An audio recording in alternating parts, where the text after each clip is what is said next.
Welcome back friend. क्या आपको भी ये टॉपिक सता रहा है कि भाई साहब रेजिस्टेंस क्या और वो कौन से फैक्टर है जो इफेक्ट कर रेजिस्टेंस पे? तो आज हम इसको चुटकियों में क्या कर देंगे, हल कर देंगे। Done, okay.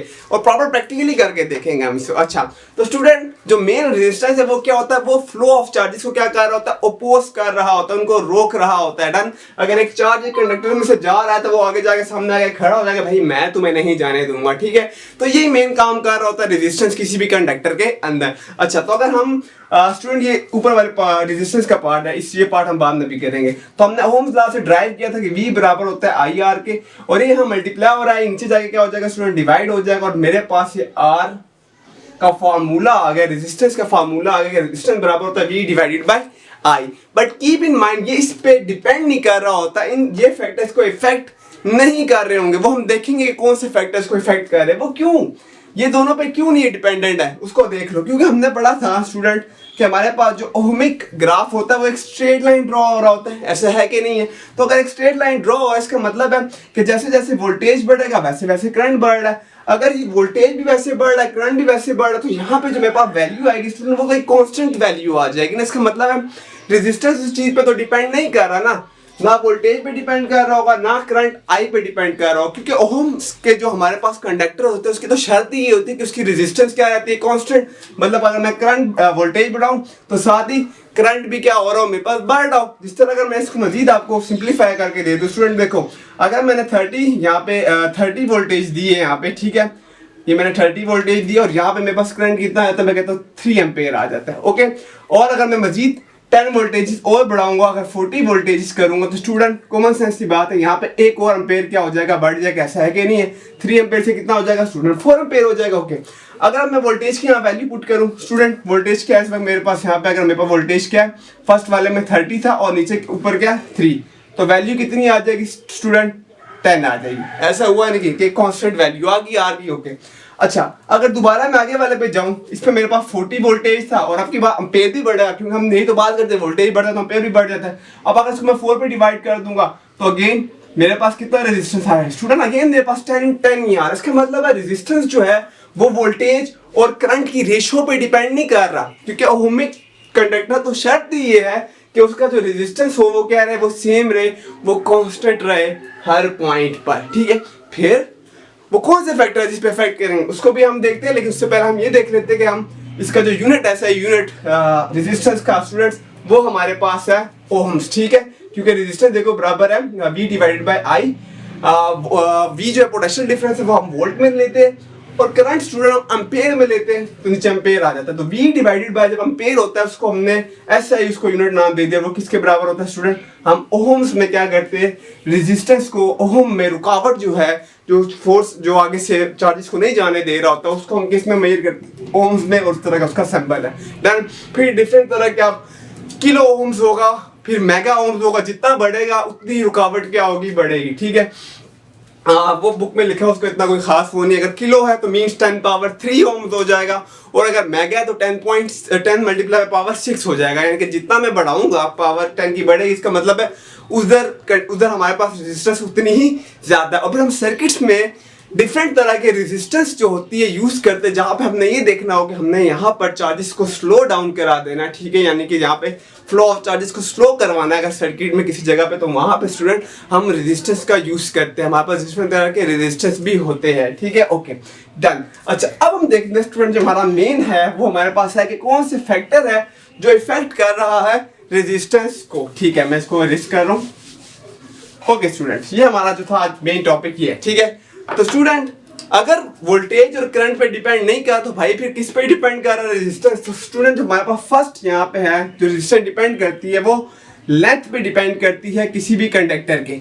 यानी कि कंडक्टर की लेंथ के साथ इसका डायरेक्टली रिलेशनशिप होता है कि R का डायरेक्टली रिलेशनशिप होता है L के साथ। ओके, पहले हम लेंथ को ही डिस्कस करेंगे, फिर नेक्स्ट पे जाते हैं। स्टूडेंट देखो, इस पर मेरे पास 2 रॉड है, ये रॉड A है मेरे पास और ये रॉड B है। मींस जिस तरह यहाँ पे इस वक्त सर्किट है मेरे पास और मैं इसको ऑन किया हुआ है मैंने। ठीक है, तो ये वायर देख लो स्टूडेंट, यहाँ वायर गई हुई है। ओके, तो यही वायर, एक तो समझ लो ये स्मॉल वायर है और एक समझ लो एक बड़ा सर्किट था, उसकी मैंने एक बड़ी वायर यहाँ लगा दी। तो मेरे पास इस वक्त क्या है, 2 लेंथ की क्या पड़ी वायर पड़ी हुई है, जिसको मैंने जूम करके यहाँ दिखा दी। ओके, अब इसमें से क्या हो रहा है, इसमें से चार्जेस क्या हो रहे हैं, क्योंकि पोटेंशियल डिफरेंस इसको दे दिया मैंने, तो चार्जेस वोल्टेज क्या कर रहा है, चार्ज को क्या करना, पुश करना शुरू कर दे वायर के अंदर। अब दो तरह की वायर है हमारे पास, एक बड़ी वायर और एक छोटी वायर है।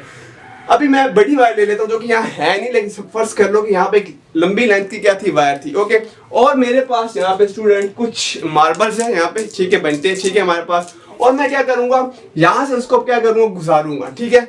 हमें पता है वोल्टेज जो है वो क्या करता है स्टूडेंट, वो एक फोर्स देता है चार्जेस को, ऐसा है कि नहीं है। ओके, तो अब यहाँ पे भी ये जो है मेरे पास, ये क्या स्टूडेंट, ये मेरे पास एक चार्ज है जो कि जाने लगा है कंडक्टर में से, ठीक है। और जब इस कंडक्टर में से जाएगा तो आप देखोगे कि हो सकता है बाहर निकला, ये हो सकता है ना निकला। पहले हम स्मॉल वाले में देख लेते हैं स्टूडेंट। देखो मैं जिस तरह यहाँ 12 वोल्ट है, तो इस वक्त जो चार्जेस को पुश कर रहा हूँ ना, समझो वो मेरे पास जो वोल्टेज की जो पावर है वो कितनी है, 12 वोल्ट ही है, ठीक है। अच्छा, मैं यहाँ से इसमें 12 वोल्ट का इसको क्या करता हूँ, यहाँ से पुश देता हूँ। ओके, वो देखो वो उस पे से देखा आपने, चार्ज जो हमारे पास था वो निकल के बाहर आ गया। एक और भी ट्राई करते हैं, अगर परफेक्ट हो गया तो ठीक है। यानी कि मैं फोर्स उतनी लगा स्टूडेंट, मैं फोर्स बढ़ाऊंगा नहीं, ठीक है। यानी कि वो चार्ज क्या हो गया, एक एंड से दूसरे एंड से इजीली निकल गया। ओके, यानी कि अगर मेरे पास लेंथ कम होगी तो रुकावट भी क्या हो जाएगी, कम होगी, जिससे अभी लेंथ कम थी। लेकिन ऊपर केस क्या है मेरे पास, अगर मैं कंडक्टर, ये कंडक्टर की वायर कंडक्टर है, अगर उसकी लेंथ बढ़ाऊंगा स्टूडेंट तो मेरे पास रेजिस्टेंस भी क्या हो जाएगी, रुकावट भी बढ़ जाएगी। अगेन अब वही 12 वोल्ट है हमारे पास, ठीक है। मैं इसको चार्ज को यहाँ पुश करने लगा हूँ, ठीक है, कोई अच्छा सा हो मेरे पास, ठीक है स्टूडेंट। मैं इसको इस वाले कंडक्टर में से गुजारूंगा, मैंने लेंथ ज्यादा कर दी और फोर्स उतनी रखूंगा मैं, ठीक है, फोर्स में ज्यादा नहीं करूंगा। वो स्टूडेंट बाहर निकला ही नहीं। क्यों नहीं निकला, क्योंकि जब वो यहाँ से गया तो यहाँ रुकावट है, ठीक है, जो सरफेस की अपनी रुकावट है उसके साथ वो टकराया और मे भी यहाँ पे हो या यहाँ पे हो, वो प्रॉपर बाहर नहीं निकला, ठीक है। तो यही तो हमने प्रूफ करना है। मजीद हम इसको थोड़ा समझते हैं स्टूडेंट। देखो इस वक्त मेरे पास यहाँ पे ये चार्ज है, ठीक है, ये एक नेगेटिव चार्ज यहाँ पे, इस पे क्योंकि कंडक्टर है तो इसके अंदर क्या होते हैं, हमारे पास नेगेटिव चार्ज अंदर है। हम कन्वेंशनल करंट लेके चाह रहे हैं तो स्टूडेंट हम प्रोटॉन को गुजारेंगे और इलेक्ट्रॉन को क्या रखेंगे, कंडक्टर के अंदर ही रखेंगे, क्योंकि हम यहाँ से ऐसे जा रहे हैं ना। तो इस वक्त मैं नेगेटिव चार्जेस को मैंने यहाँ रख दिए, ठीक है, कंडक्टर के अंदर। ओके, ये सब नेगेटिव चार्ज है स्टूडेंट। डिफरेंट हमने क्या कर दिया, यहाँ पे इस वक्त इलेक्ट्रॉन रख दिया और हम पॉजिटिव चार्ज को क्या कर रहे हैं, कंडक्टर में से गुजारने लगे। तो अब ये तो स्टिल रहेंगे और पॉजिटिव इसमें से क्या करेंगे, फ्लो करेंगे। अब खुद सोचो, जो यहाँ से मार्बल गया था वो जब इस यहाँ से गुजरेगा इस कंडक्टर में से तो इसके साथ टकराया, ठीक है।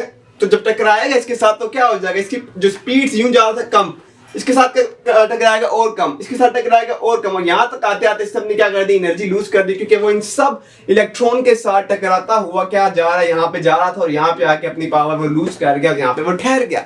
ओके, हमारे पास दूसरा क्या सिनेरियो स्टूडेंट, क्या आपकी बार हमारे पास, इसका मतलब क्या हो रहा है स्टूडेंट कि हम यहाँ पे इस वक्त हमारे पास अगर लेंथ ज्यादा हुई तो जो रोकने वाली जो फोर्स आगे से लग रही है, जो फ्लो ऑफ चार्जेस को रोक रहा है, वो भी क्या हो जाएगा, रेजिस्टेंस भी क्या हो जाएगी ज्यादा। दूसरा सिनेरियो है कि अगर मेरे पास लेंथ कम होगी तो स्टूडेंट देखना रेजिस्टेंस भी कम हो जाएगी, जिस तरह मार्बल इसमें से गुजर गया। वो क्यों, अब की बार यहाँ पे जिसको अपोज करने वाले चार्जेस थे वो भी क्या हो गए स्टूडेंट, नीचे वाले रॉड की अगर मैं बात कर रहा हूँ इस वाले की, ठीक है, वो भी क्या हो रहे स्टूडेंट, वो भी मेरे पास कम है, ठीक है। लास्ट टाइम ज्यादा थी क्योंकि हमारे पास रॉड की लेंथ ज्यादा थी।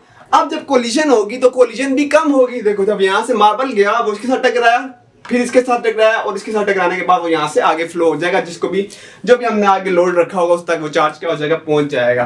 तो इससे क्या पता चल रहा है, अगर लेंथ बढ़ेगी किसी भी कंडक्टर में तो वो क्या हो जाएगा, उसका हमारे पास अगर लेंथ बढ़ेगी तो रेजिस्टेंस भी बढ़ जाएगी। Very simple. Okay student, next हम देखते हैं यहाँ पे, इसको मैं ऑफ करता हूँ, होपफुली सही दिख रहा होगा। अच्छा, अब दूसरा हमारे पास लेंथ पे हो गया, दूसरी वो बात करता है कि वो उसके क्रॉस सेक्शनल एरिया पे डिपेंड कर रहा होता है, ठीक है, cross CROSS cross sectional area पे। अच्छा भाई, क्रॉस सेक्शनल एरिया क्या चीज है, वेरी सिंपल, घबराना नहीं है इससे भी। क्रॉस सेक्शनल एरिया का मतलब है कि जो भी, जिस तरह मेरे पास, अगर मैं इसको यहाँ से आपको इस पाइप को दिखाऊं यहाँ से, तो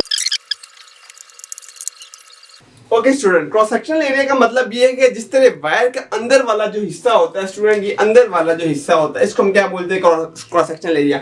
अगर तो ये एरिया क्या होगा, बड़ा होगा, जितना ये एरिया बड़ा होता जाएगा स्टूडेंट उतना ही मेरे पास रेजिस्टेंस क्या होगी, कम होगा। मतलब एरिया के साथ जो रेजिस्टेंस का रिलेशनशिप है वो इनवर्सली रिलेशनशिप है। यहाँ पे मैं लिख देता हूँ एरिया ऑफ क्रॉस सेक्शनल, ठीक है। यानी कि खुद सोचो ना स्टूडेंट, अगर हमारे पास ये एरिया बड़ा होता जाएगा, जितना एरिया बड़ा होगा तो जो हमारे पास फ्लो ऑफ इलेक्ट्रॉन्स होंगे वो देखो, अगर ये एरिया यहाँ पे क्या हो जाए स्टूडेंट, छोटा हो जाए और मैं यहाँ से इस मार्बल को फेंकता हूँ यहाँ से स्टूडेंट, वेट, देखो अगर मैं यहाँ से एक क्रॉस सेक्शनल एरिया क्या कर दिया, मैंने छोटा कर दिया और मैं यहाँ से मार्बल फेंकने लगाऊं तो अभी हम देखेंगे कि मार्बल आगे से नहीं फ्लो निकल पाएगा। ठीक है, देखो वो नहीं निकला। ठीक है, दोबारा से हम देख लेते हैं। ठीक है, क्यों? क्योंकि वो यहाँ पे क्या हो गया, हमारे पास चार्ज यहाँ पे क्या हो रहा है, ये वाला हिस्सा उसको क्या कर रहा है, रोक रहा है। ठीक है, इसका मतलब क्या हो रहा है कि जितना हमारे पास एरिया वाइडर होगा, ये अंदर वाला हिस्सा ये जितना ज्यादा होगा हमारे पास, उतना ही क्या होगा, रुकावट क्या होगी, कम हो जाएगी। ठीक है, अब एरिया क्या अब मैंने एरिया बढ़ा दिया। अब जब मैं इसको फेंकूंगा तो स्टूडेंट वो इजीली क्या हो गया, बाहर निकल गया। ठीक है, क्यों? अब एरिया हमारे पास क्या हो गया, अब की बार एरिया हमारे पास ज्यादा हो गया तो वो इजीली क्या हो रहा है, वहां से बाहर निकल रहा है। लेकिन अगर एरिया छोटा होगा तो देखा आपने, रेजिस्टेंस बढ़ जाती है, इस तरह वो चार्ज को फिर जाने नहीं देता। इस चीज को बोलते हैं क्रॉस सेक्शनल एरिया। तभी आपने अगर देखा हो तो हमारे पास जो वायर्स होती है, जो ट्रांसफार्मर के पास लगी होती है, वो ज्यादा हमारे पास क्या होती है, मोटी होती है। उस वजह से होती है क्योंकि वहां पे हमारे पास जो वोल्टेजेस होती है वो ज्यादा आ रहा होता है। ठीक है, ओके। अच्छा, और जब घरों में होती है वो क्या हो जाती है, वो पतली हो जाती है, क्योंकि वो उसी हिसाब से हमने फिर इसको फिट किया होता है। Okay, done. नेक्स्ट हमारे पास स्टूडेंट यहाँ पे आ रहा है कि जब हम इन दोनों चीजों को क्या करेंगे, एक साथ लिखेंगे, जगह कम है मैं यहाँ पे कर देता हूँ, यानी कि इस बात को जब हम एक साथ लिखेंगे तो मैं कह सकता हूँ ना कि ए जो आर है वो डायरेक्टली प्रोपोर्शन है लेंथ के, और प्रोपोर्शन है ए के। ठीक है, दोनों बातों को एक साथ लिख दिया हमने। और जब यहाँ प्रोपोर्शनलिटी का साइन हटेगा तो यहाँ हम रो लगा देते हैं और एल डिवाइडेड बाय ए। अब ये रो क्या चीज है स्टूडेंट, ये डिपेंड कर रहा होता है कि आपने कौन सा मीडियम, कौन सी नेचर ऑफ वायर ली है। तो हमारे पास जो थर्ड चीज यहाँ स्टूडेंट आ रही है वो क्या है मेरे पास, कि आपने कौन सी नेचर ऑफ वायर है हमारे पास। ठीक है, क्या आपने कॉपर लिया हुआ है, क्या आपने सिल्वर लिया हुआ है, आपने कौन सा हमने नेचर लिया हुआ है, तो उस पर ये रो डिपेंड कर रहा होता है कि हर उसकी अपनी एक वायर की अपनी एक क्या कैपेसिटी के, वो वहां तक क्या करता है, ओह्म्स लॉ को क्या करेगा, ओबे करेगा। तो ये मीडियम पे डिपेंड कर रहा होता है कि आपने कौन सा मीडियम लिया हुआ है। ठीक है, तो जो मीडियम होगा उसी हिसाब से हमारे पास रेजिस्टिविटी की क्या आएगी, इसको हम रेजिस्टिविटी बोलते हैं या इसको हम रेजिस्टेंस ऑफ मीडियम भी बोलते हैं। तो उसके हमारे पास डिफरेंट वैल्यूज होगी, कॉपर की डिफरेंट होगी, सिल्वर की डिफरेंट होगी, हर एक चीज की क्या होती है हमारे पास डिफरेंट तरह की रेजिस्टिविटी की हमारे पास वैल्यू होगी। ठीक है, जिस तरह मैंने लास्ट टाइम भी बताया था कि जो है तो ये दोनों ही ओबे करते हैं हमारे पास उसको ओह्म्स लॉ को, लेकिन स्टूडेंट्स हमें पता है कॉपर जो है वो ज्यादा हाई वोल्ट पे भी अगर जाएगा तो भी हमारे पास ओबे कर रहा होता है रेजिस्टिविटी। जब वो सिल्वर की अगर मैं बात करूं तो ये जल्दी हीट अप हो जाता है। Okay, done. अच्छा, तो ये क्यों हीट अप, ये जो हीट अप हो रहा है ये उसकी कैरेक्टरिस्टिक्स बता रहा है कि इसकी अपनी कैरेक्टरिस्टिक्स है और इसकी अपनी कैरेक्टरिस्टिक्स बता रहा है, वो नेचर ऑफ वायर को हम ये रो से रिप्रेजेंट करते हैं। अच्छा स्टूडेंट, लास्ट हमारे पास के टेम्परेचर जो होगा, मेरे पास टेम्परेचर ऑफ जो भी वायर होगा उस पर भी क्या कर रहा होता है, रेजिस्टेंस डिपेंड कर रहा होता है। ठीक है, अच्छा, यानी कि टेम्परेचर के साथ आर का जो है वो डायरेक्ट रिलेशनशिप है। ठीक है, यानी कि आर का डायरेक्ट रिलेशनशिप है टेम्परेचर के साथ। अगर टेम्परेचर बढ़ेगा ना एक चीज में तो समझ जाओ वहां पे रेजिस्टिविटी भी क्या हो रही है, बढ़ रही है। और अगर एक चीज में टेम्परेचर कम है इसका मतलब वहां पे रेजिस्टेंस भी क्या हो रही है, मेरे पास कम है। ठीक हो गया, तो टेम्परेचर की आप मिसाल इस बल्ब की भी ले सकते हो। आपने अगर देखा हो तो बल्ब कुछ देर बाद क्या होने लग जाता है, हीट अप होने लग जाता है। ठीक है, तो इसका मतलब इस हीट अप इसलिए होने लग जाता है क्योंकि टेम्परेचर बढ़ता है, मॉलिक्यूल्स की आपस में कोलिजन, यहाँ पे जो इसका फिलामेंट होता है स्टूडेंट, वहां पे कोलिजन जो होते हैं वो क्या हो जाता है, तेजी से होने लगते हैं क्योंकि वो बहुत बारीक वायर होती है। तो जब वहां कोलिजन तेजी से होने लग जाती है तो हीट अप हो जाता है हमारे पास। ठीक है, तो टेम्परेचर जब भी बढ़ेगा इसका मतलब है उस जगह पे हमारे पास रेजिस्टेंस ज्यादा होगी है, और रेजिस्टेंस अगर ज्यादा हो रही है, टेम्परेचर बढ़ रहा है, तो समझ जाओ वहां पे कोलिजन बहुत तेजी से हो रहा है, प्रोटॉन का इलेक्ट्रॉन के साथ, इलेक्ट्रॉन का प्रोटॉन के साथ टकराना बहुत तेज हो रहा है, तब भी क्या हो रहा है वहां पे टेम्परेचर हाई अप हो रहा है। ठीक है, तो थर्ड किस पे करेगा, टेम्परेचर पे भी डिपेंड कर रहा होगा। ओके स्टूडेंट, और फिर भी कोई क्वेश्चन है तो कमेंट सेक्शन में आके पूछे। #peace out, मिलते हैं नेक्स्ट लेक्चर में।